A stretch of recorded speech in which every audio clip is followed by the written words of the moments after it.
Bab 151. Riri merasa kacau. Rambutnya yang tak keburu disisir nampak berantakan.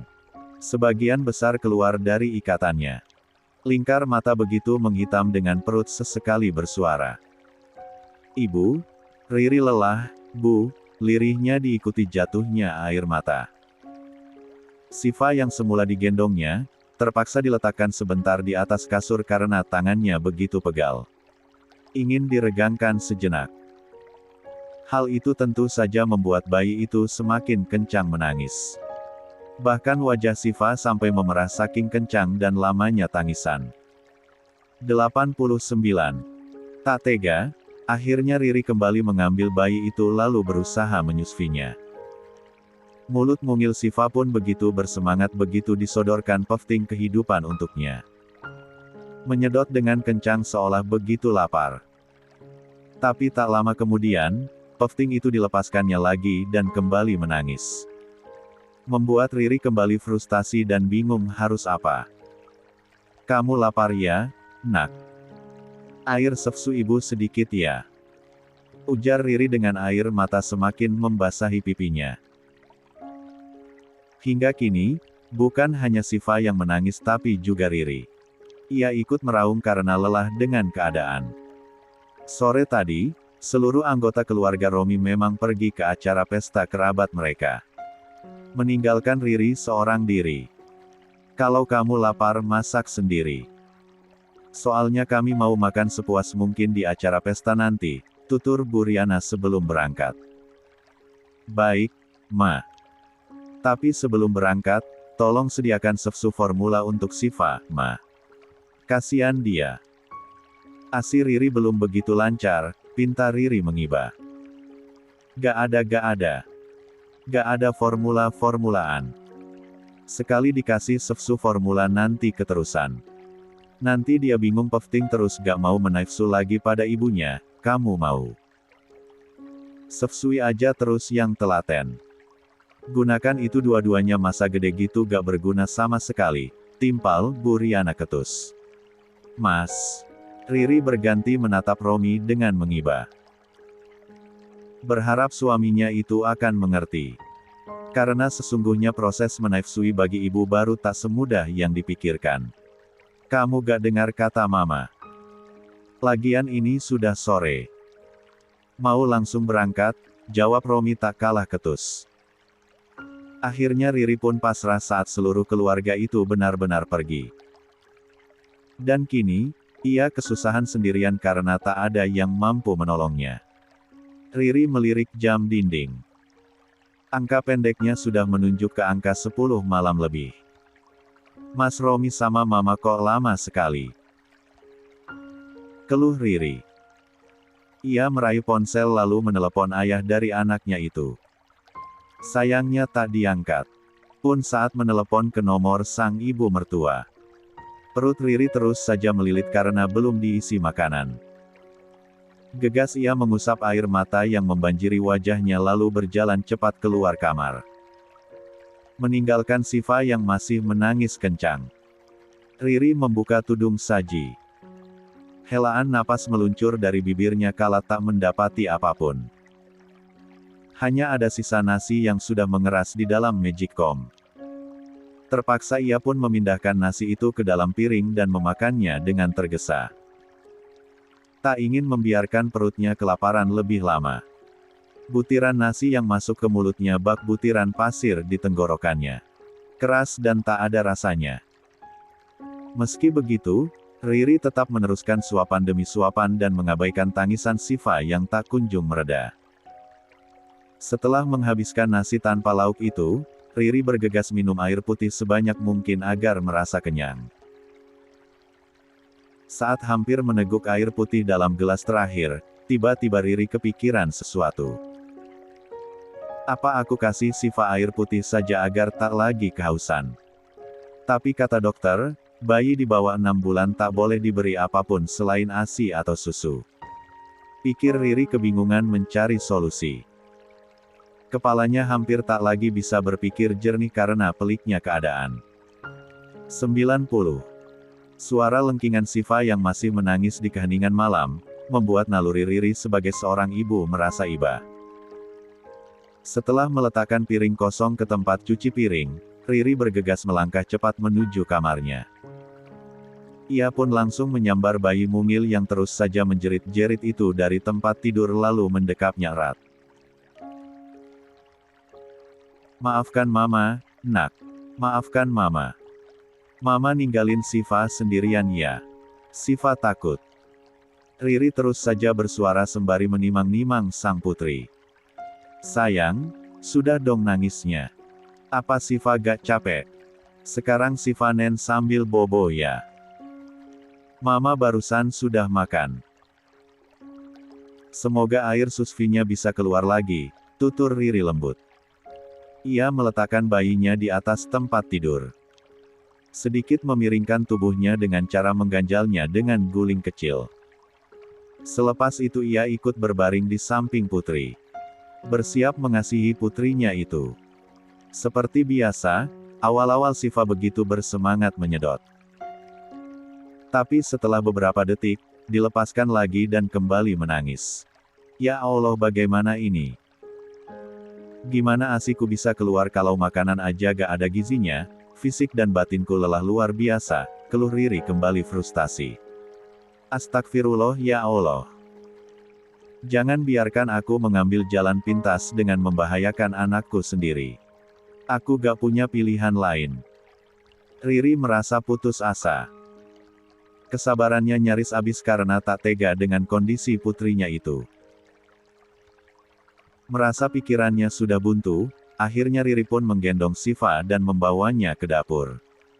Lah menuang air putih ke dalam gelas lalu mengambil sendok. "Siva minum air putih dulu gak apa-apa, ya?" ujarnya dengan suara bergetar.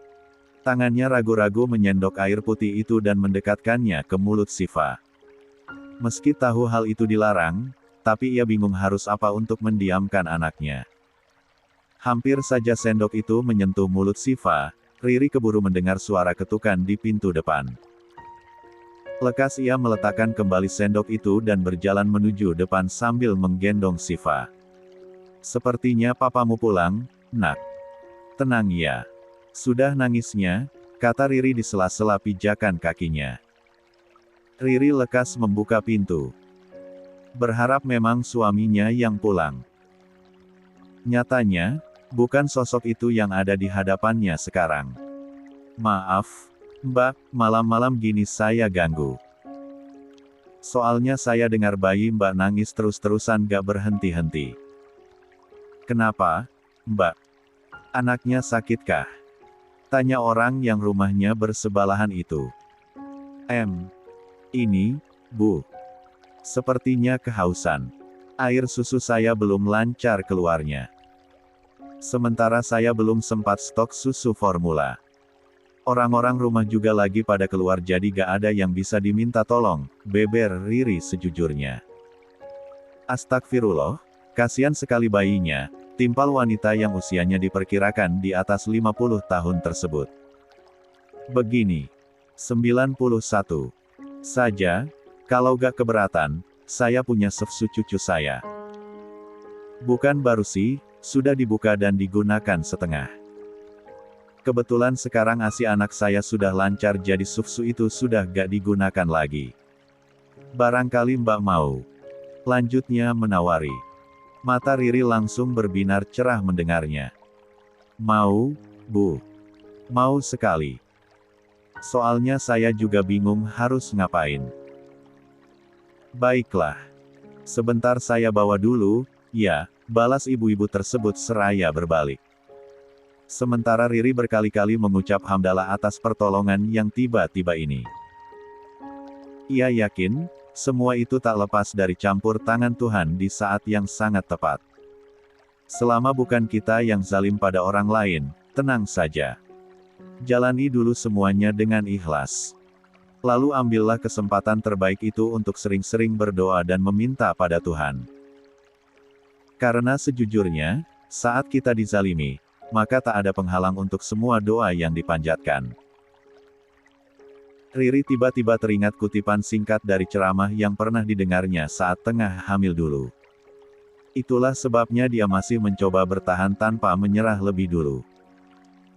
Ia berharap, segala hal yang terjadi padanya sekarang, menjadi penebus dosa-dosa di masa lalu. Terima kasih ya Allah.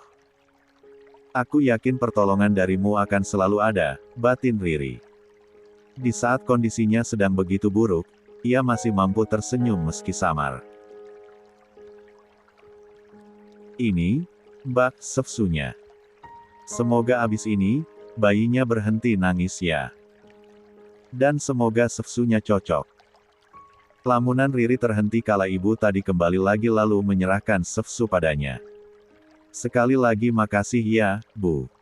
Semoga Allah membalas kebaikan ibu, tutur Riri penuh haru. Ia bersyukur karena di beberapa kondisinya yang sedang begitu kesulitan, Allah kirimkan langsung orang-orang baik untuk menolongnya. Sama-sama. Kalau gitu saya langsung permisi ya. Cepat berikan Sefsunya, timpal ibu tadi sambil membalikkan badan dan berjalan meninggalkan teras rumah. Sementara Riri setelah menutup kembali pintunya, langsung bergegas ke kamar. Mengambil botol Sefsu dan membawanya ke dapur. Lekas ia menyeduh Sefsu formula tersebut dengan air suam-suam kuku kemudian mengocoknya sebentar. Setelah itu, ia langsung menyodorkan kepala Dot pada mulut Siva. Seketika Siva mengeni nolte kepala Dot itu dengan kencang. Bahkan suara Sefsu yang mengaliri tenggorokan sang putri pun begitu jelas terdengar di telinga Riri. Kamu beneran lapar ya, nak? Maafkan Mama, ya. Mama tak bisa memberikannya yang terbaik untukmu. Mama malah mengajakmu untuk hidup susah dengan terlahir ke dunia ini, lirih Riri sembari meneliti wajah mungil sang bayi yang begitu tenang setelah mendapatkan asupan. Satu botol Sefsu kini sudah berpindah ke perut kecil Siva. Siva sendiri mulai terlelap di tetesan Sefsu terakhirnya. Seolah rasa kenyang bercampur lelah sedang dirasakannya. Riri menghela napas lega saat melihat sang putri akhirnya terlelap. Segala kegusaran, kekhawatiran, dan keriuhan yang semula menerjangnya, kini langsung terhempas. 92. Riri pun menciumi seluruh wajah bayi itu.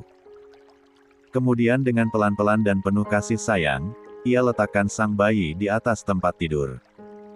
Dengan segala rasa lelah yang mendera, ingin sekali ia langsung berbaring di tempat tidur. Sayangnya ia belum sempat mendirikan salat Isya, hingga Riri harus ke kamar mandi dulu untuk mengambil air wudhu. Setelahnya, ia langsung mendirikan salat 4 rakaat dengan tenang. Dan bisa menemanjatkan doa terlebih dahulu. Alhamdulillah ya Allah. Semoga malam ini Siva tidur nyenyak. Setidaknya sampai waktu menaifsu lagi nanti tiba, tutur Riri sambil merebahkan badannya yang terasa ringsek dan pegal di semua bagian. Tak perlu bermenit-menit lamanya ia tertidur, karena hanya dalam hitungan detik saja, ia langsung terlelap. Menikmati momen istirahat yang cukup jarang sekali dirasakannya setelah memiliki bayi. Tidur nyenyak Riri tiba-tiba terganggu dengan suara pintu kamar yang dibuka kasar. Diikuti suara sang suami yang mulai mengomel. Kamu ini malah enak-enakan tidur. Gak lihat apa pintu rumah gak dikunci? Gimana kalau ada maling masuk? Emang kamu mau tanggung jawab? Mama aja sampai ngomel-ngomel, hardik Romi kesal. Maaf, Mas. Aku lupa. Balas Riri singkat. Ia malas untuk berdebat malam-malam seperti itu ditambah dengan kondisi sebelumnya yang teramat melelahkan. Bisanya minta maaf doang. Padahal anak anteng tidur, tapi kamu malah enak-enakan ikut malas-malasan tidur sejak sore, timpal Romi begitu enteng. Riri hanya bisa menghela napas panjang mendengar tuduhan suaminya itu. Dia tak tahu saja jika dirinya nyaris gila menghadapi kesulitan demi kesulitan seorang diri dalam merawat sang buah hati. Setiap hari, setiap malam, dia kelelahan mengurus bayinya sendirian. siang maupun malam kekurangan istirahat. Dan sekarang dengan begitu enteng, Romi mengatakan jika Riri malas-malasan.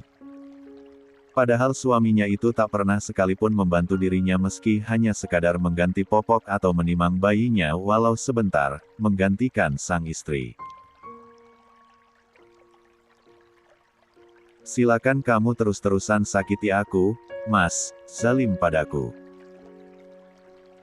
Hingga saatnya nanti aku menyerah dan memilih pergi, aku pastikan suatu saat nanti kamu akan sangat menyesali kepergian diriku, batin Riri seraya menutup kembali kelopak matanya yang masih terasa berat. Pagi ini, suasana rumah Nuri sudah mulai ramai. Karena beberapa tetangga yang diminta datang untuk membantu memasak sudah ada sedari subuh. Mereka yang rata-rata ibu-ibu itu sudah sibuk di belakang dengan tugasnya masing-masing. Ada yang membersihkan ayam, ikan, memotong sayuran dan lain sebagainya. Nuri sendiri sebagai orang yang akan mengadakan acara, ikut turun langsung. Wah, Teh Nuri akhirnya nikah lagi. Selamat ya, Teh, tutur tetangga yang membantu memasak.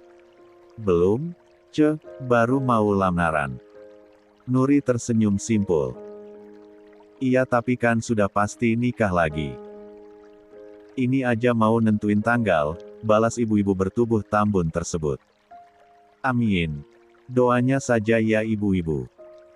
Semoga lancar sampai hari H nanti, timpal Nuri. 93. Pasti atuh itu mah. Biar Naufal punya bapak lagi. Gak masalah meskipun cuma sama-sama pesuruh di rumah majikan, yang penting baik dan mau tanggung jawab.